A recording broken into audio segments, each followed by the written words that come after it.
Algebra is basically an episode of Dora the Explorer. Something's always missing, and you have to find it. Good morning, my dear viewers. I'm Kuya Ems, and welcome to Chalk at Lapis. Today, we will dive into one of the most fascinating origin stories in all of math, the birth of algebra. Who is Al-Khwarizmi? This is episode 3 of our 20-part series in algebra under Sipnayan Symmetry.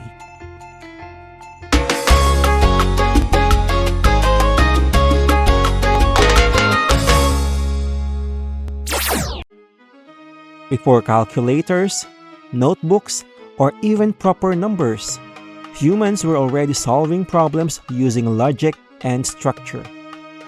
The word algebra comes from the Arabic word al-jabr, which means restoration. This isn't just any scroll. It's the book that gave algebra its name and changed math forever. Meet Muhammad ibn Musa al-Khwarizmi, a Persian mathematician, astronomer, and scholar working in the 9th century House of Wisdom in Baghdad, a kind of super library of science. Al-Khwarizmi didn't just solve problems. He gave us a step-by-step method to find the unknown. Even before letters were used in equations, he was building the tools we still use today. His book describes two key ideas: al-jabr, moving terms across an equation to simplify, and muqabala, balancing terms on both sides. Algebra is like rearranging the parts of an equation to isolate the unknown. Muqabala ensures that both sides stay fair and equal. If an equation feels unbalanced, al-jabr and muqabala are your ancient cheat codes. Let's try an early example. There is something that when you add 10 to it, the answer will be 20. What's that something? So even in early algebra, we can rearrange the terms. And when you move terms from one side to another, it will change its sign. So we can move 10 to the other side of the equation, so it will become negative 10. So something will become 20 minus 10. And that something will be equal to 10. Today, we'd call that something x. So x is equal to 10. Easy, right? Stick around. In episode 5, we'll go full ninja mode with solving linear equations, multiple steps, trick questions, and all. So what happens when both sides of the equation look the same? We have the equation x plus 5 is equal to x plus 2 plus 3. Let's simplify. We can add 2 and 3 together, so that will become x plus 5 is equal to x plus 5. This is called an identity. It's true for any value of x. That's algebra saying, no need to find x, you're good. We'll explore more of these in future episodes, including contradictions and conditional equations.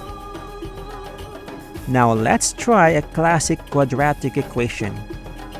Quadratic equation means you have the power of 2 as your highest power in one of your variables. We have the equation x squared is equal to 9. To take the power of 2 out, we can do what we call a square root, but we should do it on both sides.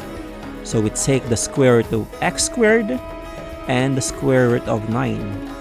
The square root of x squared is x, and the square root of 9 can be either positive 3 or negative 3, because both 3 times 3 and negative 3 times negative 3 results to 9. Today we accept both positive 3 and negative 3, but back in Al-Khwarizmi's day, negative numbers weren't even considered valid yet. So to them, x is equal to positive 3, and that's it. We will dive way deeper into this in episode 7, Quadratic Equations, complete with formulas and factorizations. Al-Khwarizmi didn't just write a mathematics book.